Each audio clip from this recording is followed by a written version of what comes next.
ফুটন্ত দুধের মধ্যে সাবুদানার বড়া দিয়ে কখনো খেয়ে দেখেছেন? যদি না খেয়ে থাকেন তবে আজই তৈরি করে খেয়ে দেখুন। খেতে কিন্তু দুর্দান্ত হয়। এটা কিন্তু আপনারা যে কোনো উপোসের দিন, বিশেষ করে একাদশীর দিন তৈরি করে নিতে পারবেন এবং ঠাকুরের ভোগ হিসেবেও কিন্তু তৈরি করে দেওয়া যেতে পারে। তার চেয়েও বড় কথা, গরমের দিনে ডেজার্ট হিসেবে কিন্তু রেসিপিটি খুবই ভালো লাগবে। বাড়িতে আত্মীয় আসলে এভাবে কিন্তু ডেজার্ট তৈরি করে দেওয়া যেতে পারে। প্রথমে তৈরি করার জন্য একটি বাটির মধ্যে একটি কাপ মেপে 1 কাপ পরিমাণ সাবুদানা নিয়ে নিলাম। এখানে ছোট বড় যে কোনো রকম সাবুদানা নিলেই হবে। এবার সাবুদানাকে জল দিয়ে ভালো করে ধুয়ে নিচ্ছি। জল দিয়ে ধুয়ে নিয়েছি। এবার সামান্য জল দিয়ে সাবুদানাটাকে ভিজিয়ে রাখবো। খুব বেশি জল দিব না। দেখুন সাবুদানার লেয়ার অনুসারে, মানে সাবুদানা আর জলটা সমান সমান থাকবে লেয়ারটা।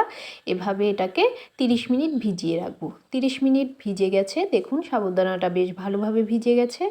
এবার এখানে হাফ লিটার দুধ নিয়েছি। দুধটাকে জালে বসিয়েছি। 2টো এলাচ ফাটিয়ে দিয়ে দিয়েছি আর দিয়েছি তেজপাতা। এদিকে সাবুদানাটা একটি মিক্সি জারের মধ্যে নিয়ে নিচ্ছি। হাত দিয়েও কিন্তু কচলে নেওয়া যায়। আমার হাতের একটু সমস্যা রয়েছে, তাই আমি মিক্সি জারের মধ্যে একটু ঘুরিয়ে নিলাম। দুধটা কিন্তু ভালো করে ফুটে উঠেছে। দুধটাকে একটু নাড়িয়ে দিলাম।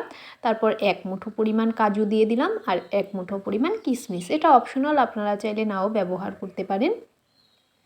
এবার সাবুদানা যে পেস্ট করে নিয়েছিলাম তা যেভাবে আমরা বড়া তৈরি করি সেভাবে গরম দুধের মধ্যে এক এক করে বড়া ছেড়ে দিচ্ছি। দেখুন এভাবে বড়াগুলো ছেড়ে দিচ্ছি। বড়াগুলো কিন্তু আকারে একটু ছোটই দিচ্ছি, কারণ এটা কিন্তু জাল হওয়ার পর আরও ফুলে উঠবে। হাত দিয়ে এভাবে সবগুলো বড়াই দিয়ে দেব।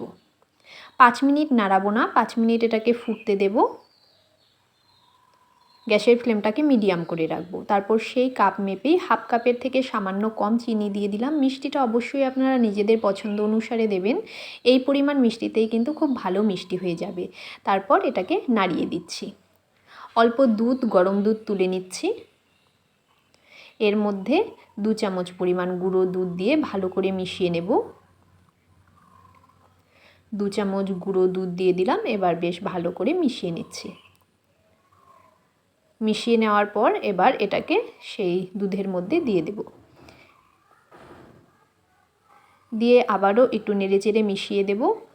মোট আমি এটাকে 15 মিনিট জাল করে নিয়েছি, গ্যাসের ফ্লেমটাকে মিডিয়াম টু লোতে করে দিয়ে।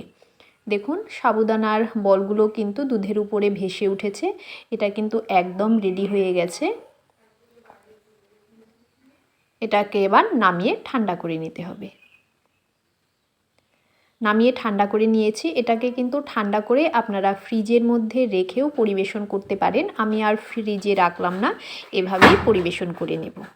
এটা কিন্তু ডেজার্ট হিসেবেও খেতে খুবই ভালো লাগবে। বাড়িতে আত্মীয় আসলে এভাবে যদি ডেজার্ট তৈরি করে দেন তবে খুবই ভালো লাগবে। আমি আর ফ্রিজে রেখে খেলাম না, কারণ হচ্ছে আমাদের বাড়িতে একজন মিষ্টিপ্রেমী মানুষ আছে, তার আবার ফ্রিজের জিনিস খাওয়া নিষেধ।